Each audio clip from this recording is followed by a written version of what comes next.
আসসালামু আলাইকুম, আশা করি সবাই ভালো আছেন। আর আজকে আমরা যাচ্ছি আমাদের ছোট মামির বাসায় মূলত বিয়ের ডালা নিয়ে।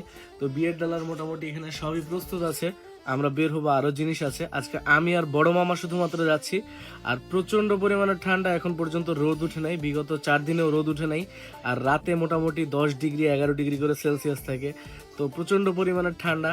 যাই দেখি কি অবস্থা। রাত থেকে শুরু হয়ে গেছিল ডালা গোছানোর প্রস্তুতি, আর এটার দায়িত্ব ছিল আমার বড় মামা। আমার বড় মামা যখন কোনো কাজ করে মনে হয় সেই কাজটা তার জন্যই তৈরি হয়েছে। মাঝে মধ্যে শাড়ি যখন ভাঁজ করে তখন আমি ভাবি মামা নিশ্চিত শাড়ির দোকানে কাজ করছে, না তো শাড়ির মামার দোকান ছিল। যাই হোক, আমার মামা খুবই পরিশ্রমী একজন মানুষ। সকাল 7টা বাজে এই কনকনা শীতের ভিতরে এই বান্দা এই দুইটা মাছ নিতে গেছিল ডালা প্রস্তুতের জন্য। যেহেতু রাতে মাছ দেওয়া পসিবল হয় নাই, সকালে একদম টাটকা মাছ নিয়ে আসছিল বড় মামা। তো এটা ছিল হলো মামির বাসা। এখানে প্যান্ডেল ট্যান্ডেল সাজানো হচ্ছিল, কারণ নেক্সট ডেতে আমরা বরযাত্রী হিসেবে সেখানে যাবো এই জন্য। আর এখানে মামা হস্তান্তর করতেছিল জিনিসপত্রগুলো মামির ফ্যামিলিতে।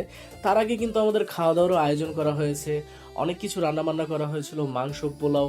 আসলে সেই জিনিসগুলো ভিডিও করি নাই, কারণ নতুন একটা বাসায় যে সবার মুখের সামনে ক্যামেরা ধরা আমার কাছে খুব অদ্ভুত লাগে, আমার নিজের কাছে লজ্জা লাগে।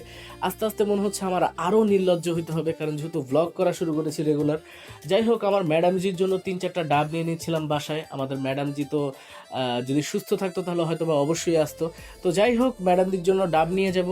আর নেক্সট ভিডিওতে দেখতে পারবেন আমার নানা চলে আসবে, আমার নানার সাথে সবাইকে পরিচয় করে দিব। আমার নানা কিন্তু একজন বিডিআর, এবং আমার নানার সাথে পরিচয়ের পাশাপাশি আমাদের ফ্যামিলির আরও অনেক মেম্বার আসবে, এবং নেক্সট ভিডিওগুলো আরও ইন্টারেস্টিং হবে। তো ফুল ভিডিওগুলো দেখবেন আমাদের, আর আশা করি সবার পছন্দ হবে। লাইক করবেন, কমেন্ট করবেন।